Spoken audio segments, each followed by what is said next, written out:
Hello students, a very warm welcome to you all to this session. Welcome to Edifly JNET Prabal batch. Today we are going to discuss a very interesting chapter of molecular basis of inheritance. This is the second lecture. In previous classes we have discussed about the structure of DNA.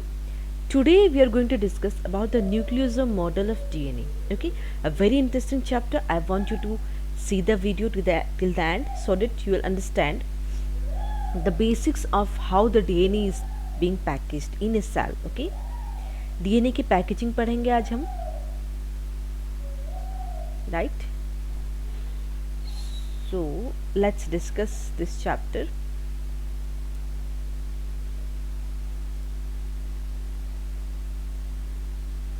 Okay, चल. So nucleosome model क्या होता है?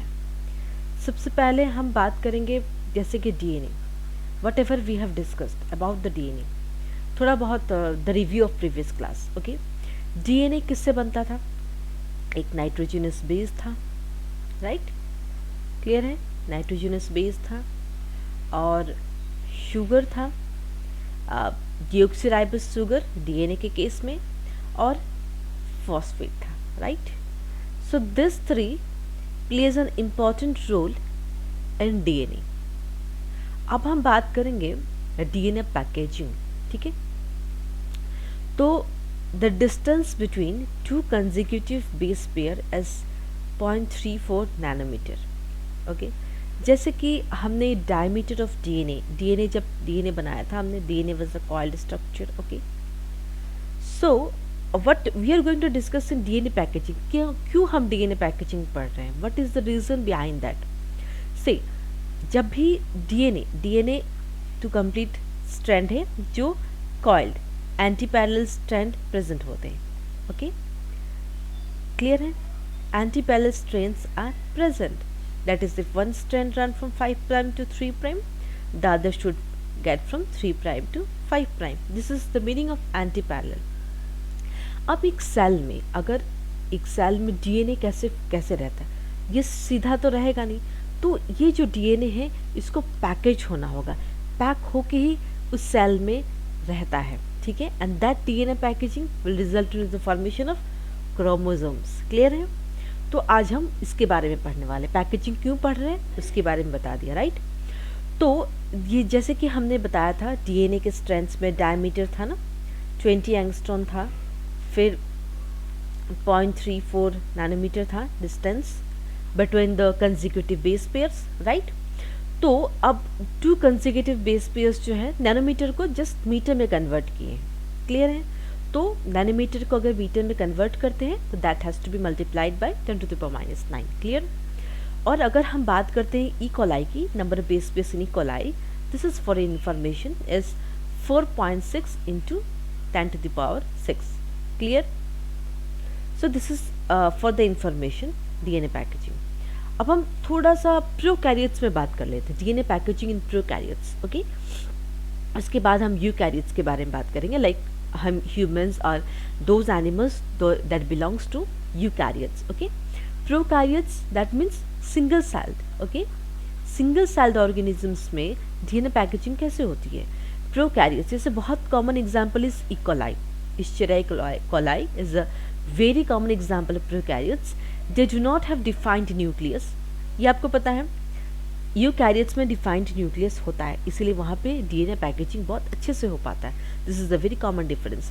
लेकिन prokaryotes में क्या होता है? Nucleus defined नहीं होता है, इसलिए जो डीएनए जो है वो, जैसे कि अगर ये सपोज ये बैक्टीरिया सेल है. ओके, अगर ये बैक्टीरियल सेल बना रहे हैं, सपोज कोई ये बैक्टीरियल सेल है, तो डीएनए कैसे होता है? यहाँ पे स्कैटर्ड फॉर्म में रहते हैं डीएनए, मतलब बिखेरे हुए रहते हैं सेल में. वो एक जगह पे मतलब पैकेज्ड वे में नहीं रहते हैं. प्रोकैरियोट्स में डीएनए हर जगह फैले होते हैं क्योंकि उनमें डिफाइंड न्यूक्लियस नहीं होता है. Clear? So DNA is the negatively charge, you all know, and this negatively charge is due to, ये नेगेटिव चार्ज क्यों है? रीज़न क्या है? Due to presence of phosphate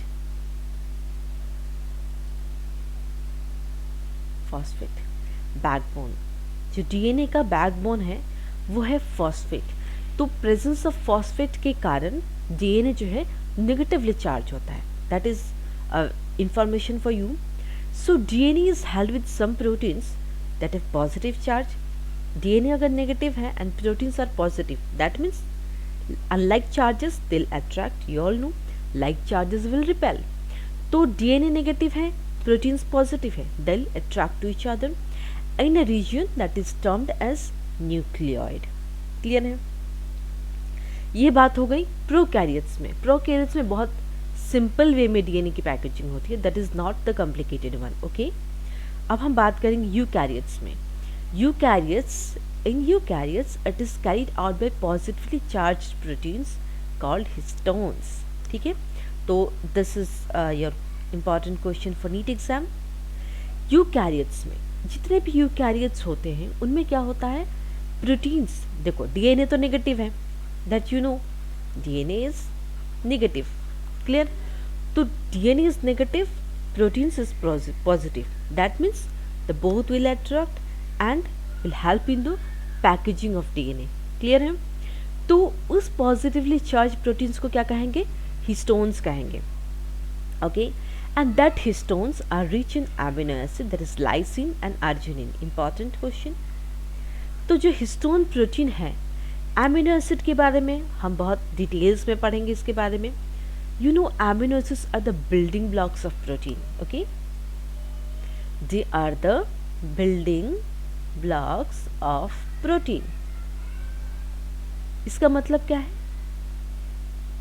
जैसे जैसे एक एक पत्थर ईंटा जोड़ के हम घर बनाते हैं, बहुत सारे ईंट को जोड़ के हम घर बनाते हैं, ठीक उसी तरह एमिनो एसिड्स को जोड़ के प्रोटीन बनते हैं।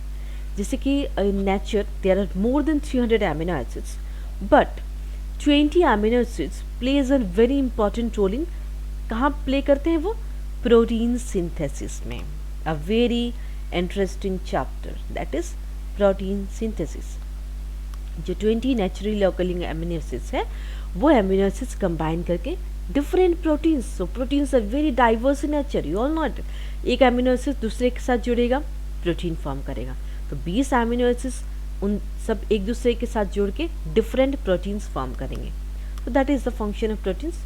सो proteins aside apart, well we are discussing about the DNA packaging. Okay, so histones, amino acids क्या होता है, लाइसिन एंड अर्जिनिन से अर्जिनिन प्रेजेंट होते हैं, the two amino acids that is very important in case of histones. Okay, अब हम बात करते हैं डीएनए हिस्टोन इंटरेक्शन। डीएनए और हिस्टोन का इंटरेक्शन कैसे होता है। 8 histone molecules, let me show you the diagram, I hope yes see. यहाँ पे जैसे कि 1 2 3 4 और पीछे 1 2, जो पीछे वाला स्ट्रक्चर हमें दिख नहीं रहा है, बट ये जो कंप्लीट बॉल बना है, the complete ball, it has 8 histone proteins. Okay, and that 8 histone proteins will form octamer. 8 histone proteins अगर साथ में जुड़ेंगे वो क्या करेंगे, ऑक्टामर बनेंगे। Right, clear? वेट, चलो, तो जैसे कि the first line says 8 histone molecules combined together to form histone octamer. Clear है? 8 हिस्टोन मॉलिक्यूल्स होते हैं, H1 होता है, H2A होता है, H2B होता है, H3 होता है। तो ये सब क्या होता है, पेयर्स में होते हैं। जैसे ये 4 है, पेयर्स में होंगे तो हिस्टोन ऑक्टामर फॉर्म करेंगे। This for histone molecules. Okay, the negatively charged DNA is wrapped around positively charged histone octamer to form a structure called nucleosome. अब आया ना आज की टॉपिक की बात, राइट? न्यूक्लियोसोम्स किसे कहते हैं? देखो, ये हिस्टोन ऑक्टामर है, यहाँ पे 1 2 3 4 8 ऑक्टामर्स। तो ये जो हिस्टोन ऑक्टामर्स है, I am not having the animated structure, I could have shown you, but just visualise the histone octamer. ऐसे होते हैं। तो ये हिस्टोन ऑक्टामर क्या है, ये पॉजिटिव है, पॉजिटिवली चार्ज है। तो जो डीएनए के जो स्ट्रैंड होंगे, डीएनए नेगेटिव है, तो वो इन चारों ओर इस तरीके से लिपटे हुए रहेंगे डीएनए के स्ट्रैंड्स। तो डीएनए जो है नेगेटिव चार्ज है, तो हिस्टोन ऑक्टामर जो है वो बीच में रहेगा। हाँ, इसी तरीके से हमारे सेल के अंदर डीएनए जो है पैकेज्ड होते हैं, और उसके बाद that DNA when we'll see, that DNA will form that DNA will form chromosomes, and that chromosomes if we see in the metaphase then we'll see the complete strand and all. Okay, तो negatively charge जो DNA है वो positively charge octamer के चारों ओर घेरते हुए spiral strand होकर super coiled structure, एक सुपर कॉइल्ड स्ट्रक्चर पैक्ड वे में फॉर्म करते हैं। क्लियर है? उसी स्ट्रक्चर को क्या कहते हैं? That is known as nucleosome. Clear है? I hope it's clear to you all. So this is important. Clear? Histone H1 is situated outside of nucleosomal DNA in linker region। देखो जो H1 है, histone H1 that I have shown you, ये देखो ये जो histone this is H1, तो ये जो हिस्टोन H1 है ये क्या करता है? Linker DNA that will connect the DNA strands. Okay, वो डीएनए हिस्टोमर और डीएनए स्ट्रैंड्स को कनेक्ट करेगा। ठीक है, H1। क्लियर?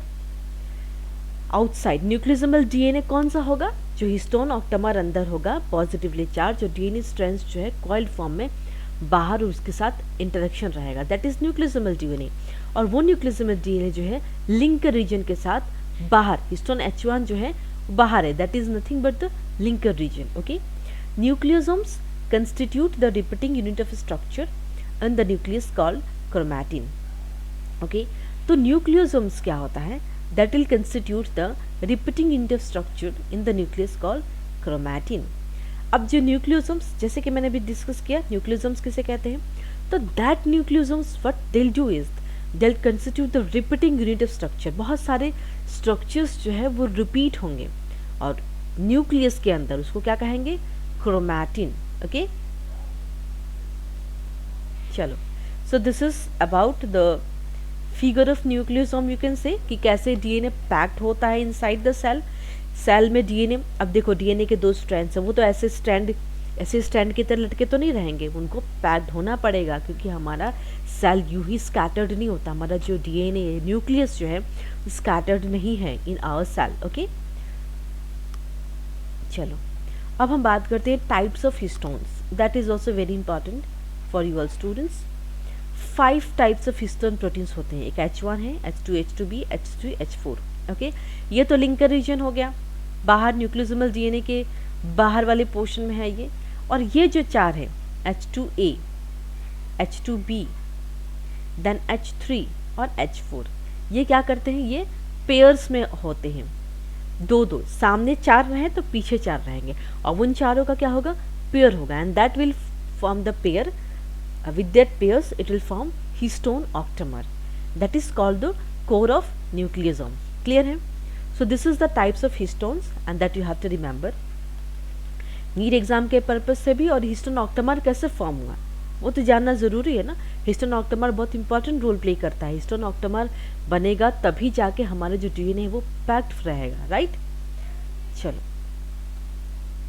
अब हम बात करते हैं नॉन हिस्टोन क्रोमोसोमल प्रोटीन्स के बारे में।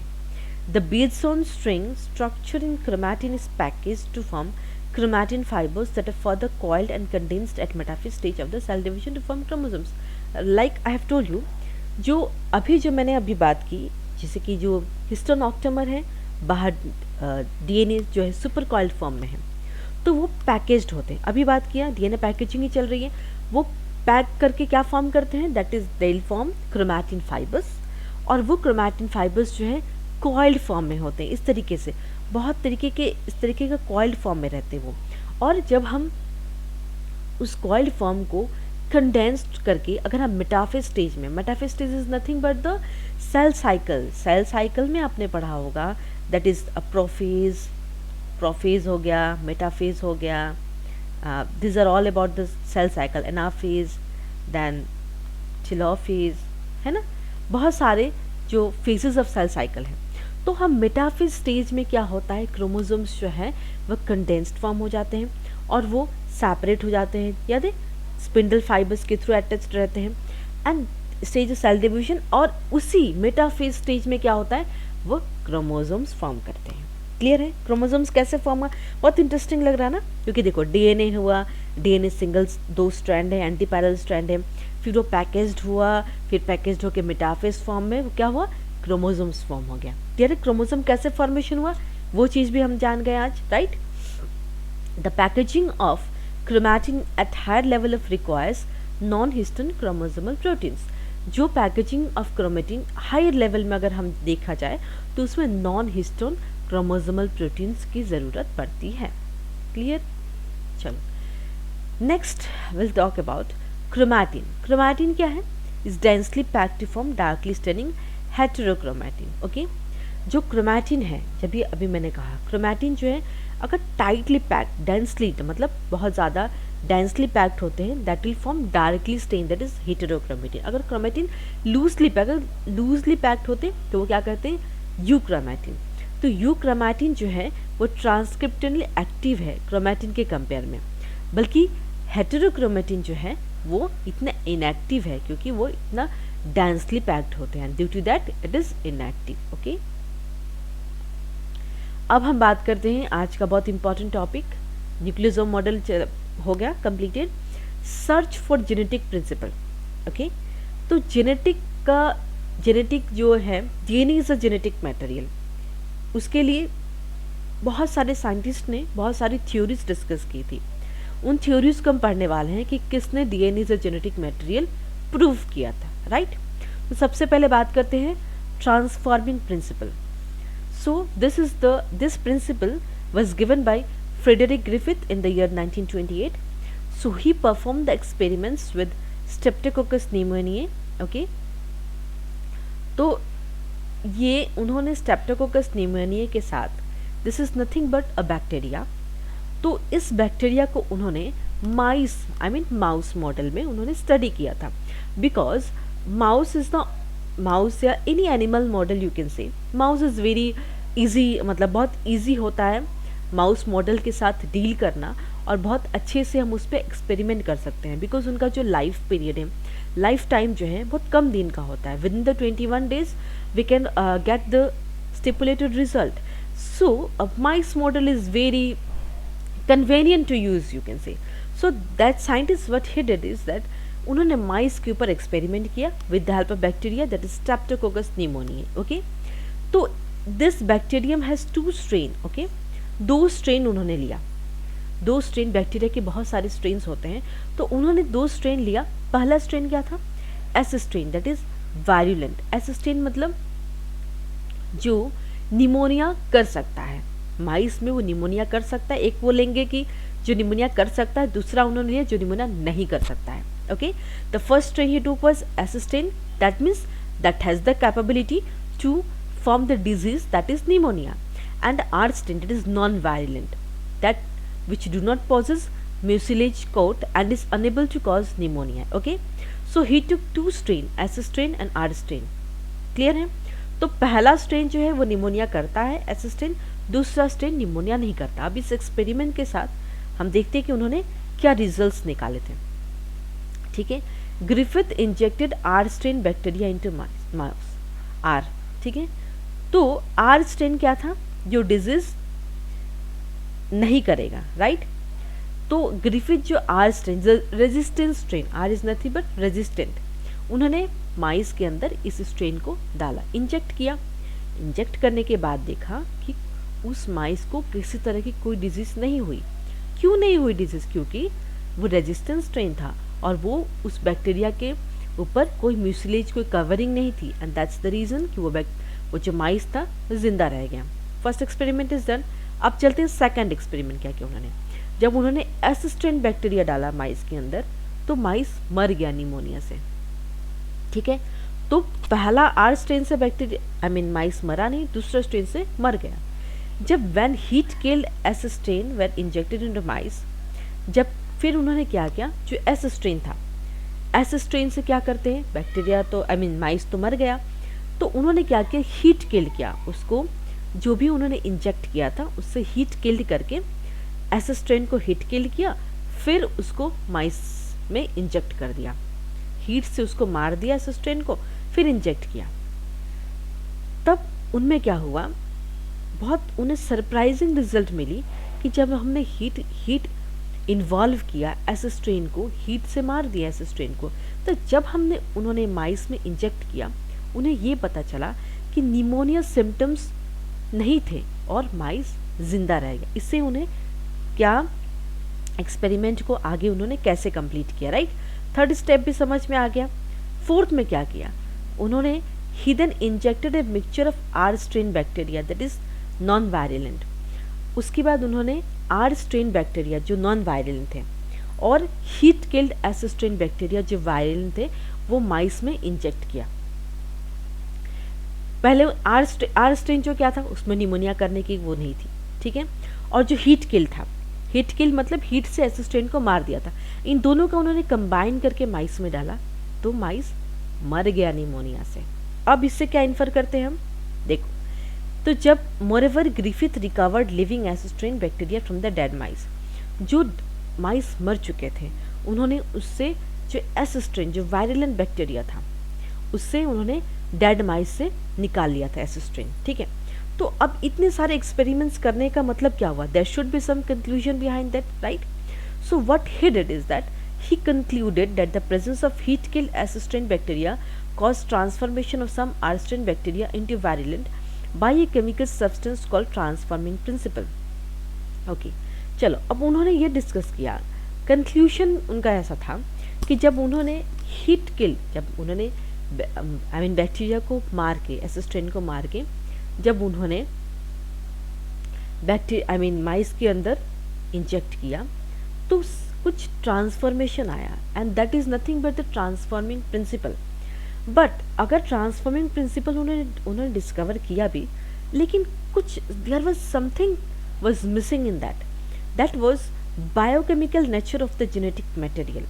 उसका केमिकल नेचर क्या है जेनेटिक मटेरियल वो नहीं बता पाए थे। उन्होंने ये एक्सपेरिमेंट बखूबी किया, लेकिन ट्रांसफॉर्मिंग प्रिंसिपल भी उन्हें पता चलेगा कि कैसे ट्रांसफॉर्म्ड हो रहे हैं। जब हीट किल करने के बाद अगर हमने इंजेक्ट किया तो माइस सर्वाइव हो रहा है, तो that transforming principle he described. But वो biochemical nature, because everything is nothing but the bio and chemical, biochemically nature of genetic material जो है वो नहीं डिफाइन कर पाए थे। तो अब दूसरे साइंटिस्ट आएंगे, राइट। अब हम बात करते हैं biochemical nature of transforming principle किसने लाया था, 1944, that is Avery, MacLeod and McCarty. तो 1944 में एवरी, मैक्लियोड, एमसीकार्टी जो है वो ये तीन साइंटिस्ट थे जिन्होंने काम किया था ट्रांसफॉर्मिंग प्रिंसिपल जो ऑलरेडी ग्रिफिथ ने डिस्कस किया था उसका केमिकल नेचर डिस्कस करने के लिए। उन्होंने क्या किया, देखो, the purified biochemicals from heat kills S cells. Okay, the जो प्यूरिफाइड बायोकेमिकल्स जो हीट किल एज सेल्स थे, एज सेल्स का ही उसमें लोचा था, एज सेल्स को उन्हें हीट किल किया था, उसमें उससे उन्होंने कुछ बायोकेमिकल्स एक्सट्रैक्ट किए, बहुत सारे केमिकल एक्सपेरिमेंट्स किए लैब में। तो सबसे पहला जो है that is proteins, RNA, okay, proteins, RNA and DNA. तो आरएनए जो है, वेट थोड़ा सा ये हो गया, this should be here and this should be here, थोड़ा नीचे आ गया, ओके। जो प्रोटीन्स है, प्रोटीन्स क्या होता है, proteases is the enzyme, okay, proteases enzyme is required for the proteins, okay. तो जब उन्होंने प्रोटीन्स को लिया तो ट्रांसफॉर्मेशन हो गया, दैट मीन्स ट्रांसफॉर्मिंग प्रिंसिपल वहाँ अप्लाई होता है। तो ट्रांसफॉर्मेशन जैसे ही हुआ, protein is not a transforming principle. उन्होंने ये डिस्कवर किया कि प्रोटीन ट्रांसफॉर्मिंग प्रिंसिपल नहीं है, जो ट्रांसफॉर्मेशन नहीं होगा वही उसको बायोकेमिकल नेचर डिस्कस करेंगे। नेक्स्ट आरएनए, आरएनएजेस का क्या था, जब उन्होंने RNase is the enzyme that is used to degrade the enzyme, RNase transformation takes place, वहाँ भी ट्रांसफॉर्मेशन हुआ, तो RNA is not a transforming principle. जब उन्होंने डीएनए लिया सैंपल से, आरएनए, प्रोटीन सब एक्सट्रैक्ट किया, डीएनए क्योंकि लैब में सब कुछ पॉसिबल है, हम डीएनए एक सेल से हम डीएनए निकाल सकते हैं, प्रोटीन एक्सट्रैक्ट कर सकते हैं, there are so many things, theories is there. So experiments lab में करने के बाद डीएनए एक्सट्रैक्ट किया उन्होंने। डीएनए एक्सट्रैक्शन के बाद क्या हुआ, ट्रांसफॉर्मेशन इनहिबिट हो गया, ट्रांसफॉर्मेशन ही नहीं हुआ। जैसे पिछला मैंने प्रोटीन और आरएनए के टाइम पे कहा कि ट्रांसफॉर्मेशन हुआ, चेंजेस आए, लेकिन डीएनए में कोई चेंजेस नहीं, transformation was inhibited. So in that way he can say that therefore DNA is the transforming principle. क्योंकि ट्रांसफॉर्मेशन रुक गया, ट्रांसफॉर्मेशन हुआ ही नहीं, इनहिबिशन हो गया, तो there was something that was inhibiting the transformation. So in that way this three scientist concluded DNA is the transforming principle, जो Griffith नहीं कर पाए थे. राइट. नेक्स्ट बात करते हैं हर्शी एंड चेज एक्सपेरिमेंट के बारे में. 1952 में हर्शी एंड चेज उन्होंने एक एक्सपेरिमेंट किया था ऑन बैक्टीरियोफेज. बैक्टीरियोफेज क्या होता है? जो वायरस बैक्टीरिया को इन्फेक्ट कर सकते हैं उसको कहते हैं bacteriophages. And proved that DNA is a genetic material. अब ये जो साइंटिस्ट थे इन्होंने प्रूव किया कि डीएनए जो है जेनेटिक मटेरियल है. उनका एक्सपेरिमेंट पढ़ते हैं अब हम. ठीक है, लेट्स सी. उन्होंने क्या किया? First what he did is that bacteriophage लिया, रेडियोएक्टिव S35, ठीक है, लेबल्ड प्रोटीन कोड. दो बैक्टीरियोफेज लिया, this is 1 number, this is 2 number. तो पहला बैक्टीरियोफेज जो है that is radioactive, okay, labelled, और उस रेडियोएक्टिव बैक्टीरियोफेज में प्रोटीन कोड से बाहर लेबल्ड है. और दूसरा उन्होंने लिया radioactive phosphorus 32 and that was labelled with the help of DNA. ठीक है, उसके बाद उस बैक्टीरियोफेज को उन्होंने ई कोलाई से इन्फेक्ट किया. दोनों बैक्टीरियोफेज को उन्होंने इन्फेक्ट करके देखा. What was his result is that blending that is viral codes remove from the bacteria. बहुत इंटरेस्टिंग चीज उन्होंने पाया कि जो वायरल कोड्स थे बाहर वो बैक्टीरिया ने रिमूव कर दिया. ठीक है, तो उसके बाद उस ब्लेंडिंग करने के बाद सेंट्रीफ्यूजेशन. सेंट्रीफ्यूज क्या होता है? अगर वायरस और बैक्टीरियल सेल दोनों साथ में है तो हम सेंट्रीफ्यूज करके उस दोनों पार्टिकल्स को सेपरेट कर सकते हैं. किसी भी, अगर किसी भी चीज़ मिक्सचर ऑफ दो चीज़ें हैं उसमें, तो अगर हम, एक मशीन होती है, इस तरीके की मशीन होती है और छोटे छोटे इसमें होल्स रहते हैं और ये इलेक्ट्रिक के साथ ये मशीन ऑन होती है और यहाँ पे आप अपना सैंपल रख देंगे तो जो चीज़ें हम निकालना चाहते हैं वो सेपरेट हो जाएगा. That is nothing but centrifugation. Okay, तो उन्होंने क्या किया? सेंट्रीफ्यूज करने के बाद क्या मिला? Viral particles were separated from the bacterial cell. Very interesting, right. हम सेंट्रीफ्यूजेशन से दो पार्टिकल्स को सेपरेट कर सकते हैं, नथिंग एल्स. तो वायरस और बैक्टीरियल सेल को उन्होंने सेपरेट कर दिया. क्लियर है? सो फर्स्ट केस में जो रेडियोएक्टिव लेबल्ड प्रोटीन कोड था, उन्होंने उसमें क्या पाया कि कोई radioactive, no radioactive detected in bacterial cell. तो बैक्टीरियल सेल सुपरनेटेंट क्या होता है? जिसे हम रिमूव करने वाले, जो नीचे जम गया है, जो हम फेंकना चाहते, जो हमारे यूज में नहीं है, दैट इज सुपरनेटेंट. तो बैक्टीरियोफेज क्या था? पहला बैक्टीरियोफेज के केस में कोई रेडियोएक्टिव में उनको मिला ही नहीं बैक्टीरियल सेल में, बट उनको सुपरनेटेंट, जो हम फेंकने वाले हैं, जो हमारा मटेरियल यूज में नहीं है, उसमें उनको रेडियोएक्टिव मिला. ठीक है, और सेकंड केस में जो उन्होंने डीएनए से लेबल किया था, what he detected is that he detected in bacterial cells. Radioactive cells उन्हें मिला, बैक्टीरियल सेल्स में मिला, बट सुपरनेटेंट जो हम फेंकने वाले सेंट्रीफ्यूज के बाद, दैट इज सुपरनेटेंट जो हमारे यूज में नहीं है, वो उसमें उनको नहीं मिला. तो इससे उन्होंने ये कंक्लूड किया कि DNA is the genetic material. ठीक है ना? तो उन्होंने ये डिटेक्ट किया कि ये दोनों एक्सपेरिमेंट करने के बाद उन्हें ये इन्फर किया कि डीएनए जो है जेनेटिक मटेरियल है. क्लियर है? चलो, दैट मीन्स क्यों डीएनए जेनेटिक मटेरियल उन्होंने बताया? सुनिए, क्योंकि जो उन्होंने रेडियोएक्टिव डिटेक्ट किया बैक्टीरियल सेल्स में सेकंड केस के केस में, तो इसका मतलब ये है कि वो जिस बैक्टीरिया में उन्होंने लेबल्ड डीएनए किया था, सेकंड एक्सपेरिमेंट की सुन लो आप, रेडियोएक्टिव है, तो दैट मीन्स वो बैक्टीरिया मल्टीप्लाई करते हैं तो उसकी प्रोजेनिस में उनको डीएनए के सैंपल मिले, बैक्टीरियल सेल्स में प्रेजेंट है. तो सुपरनेटेंट में नहीं थे, जो उनको फेंकना था उसमें था नहीं, बैक्टीरियल सेल्स में ऑलरेडी डीएनए आ चुके हैं. सो इससे उन्होंने ये प्रूव किया कि DNA is the genetic material. Very simple, right? क्योंकि पहले में तो रेडियोएक्टिव मटेरियल है ही नहीं बैक्टीरियल सेल में, है कि नहीं? प्रोटीन को डिग्रेड हो चुका है, लेकिन सुपरनेटेंट में आ गया है. जब सेकंड वाला केस उन्होंने कहा तो बैक्टीरियल सेल्स में ही वो क्या है? रेडियोएक्टिव मटेरियल डिटेक्ट हो गया है. ठीक है? तो so in that way he can conclude that DNA is the genetic material. देखो, this diagram is from NCERT book जो मैंने लिया है. तो पहला उन्होंने बैक्टीरियोफेज, देखो दिस इज बैक्टीरियोफेज, ठीक है, रेडियोएक्टिव प्रोटीन कैप्सूल है, ये लेबल डीएनए से। पहले उन्हें इन्फेक्शन हुआ, इन्फेक्शन करवाया, फिर ब्लेंडिंग किया, फिर सेंट्रीफ्यूजेशन किया। सेंट्रीफ्यूजेशन करने के बाद पहले में रेडियोएक्टिव नहीं डिटेक्ट हुआ, दूसरे में रेडियोएक्टिव डिटेक्ट हुआ। दैट मीन्स रेडियोएक्टिव यहाँ पे सुपरनेटेंट में जो हमें नहीं चाहिए, और इसमें रेडियोएक्टिव सुपरनेटेंट में नहीं डिटेक्ट हुआ। क्लियर है? सेंट्रीफ्यूगन का मतलब अच्छे से पता है आपको, मैंने बताया, separation of two cells. Okay, चलो। So this is about the characteristics, मतलब अगर डीएनए जेनेटिक मटेरियल है तो कुछ एक मॉलिक्यूल जो भी जेनेटिक मटेरियल होगा उसको ये सारी क्राइटेरिया फॉलो करनी होंगी। सबसे पहला, it should be able to generate its replica, that is replication. हमेशा डीएनए जो है रेप्लिकेट, मल्टीपल कॉपीज फॉर्म करता है। रेप्लिकेशन का मतलब होता है एक से ज़्यादा, बहुत सारी कॉपीज फॉर्म करना, that is nothing but replication, जो हम नेक्स्ट क्लास में बहुत अच्छे से डिस्कस करने वाले, that is about DNA replication. It should be able to, it should be stable chemically and structurally.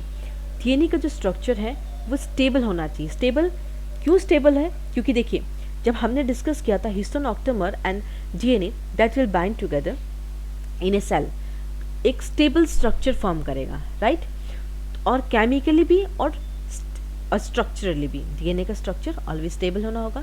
It should provide the scope for slow changes that are required for evolution.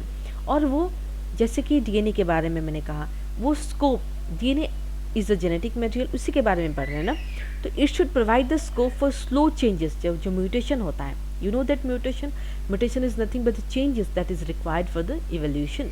So it should be able to express itself in the form of Mendelian characters. That is, the very first Mendelian inheritance we have studied show that genetic material should be able to express itself in the form of Mendelian characters. Okay, so these are the 5 interesting facts about the DNA as a genetic material. ये 5 चीज़ होंगे तो ही हम उस molecule को genetic material के नाम से बता सकते हैं, राइट?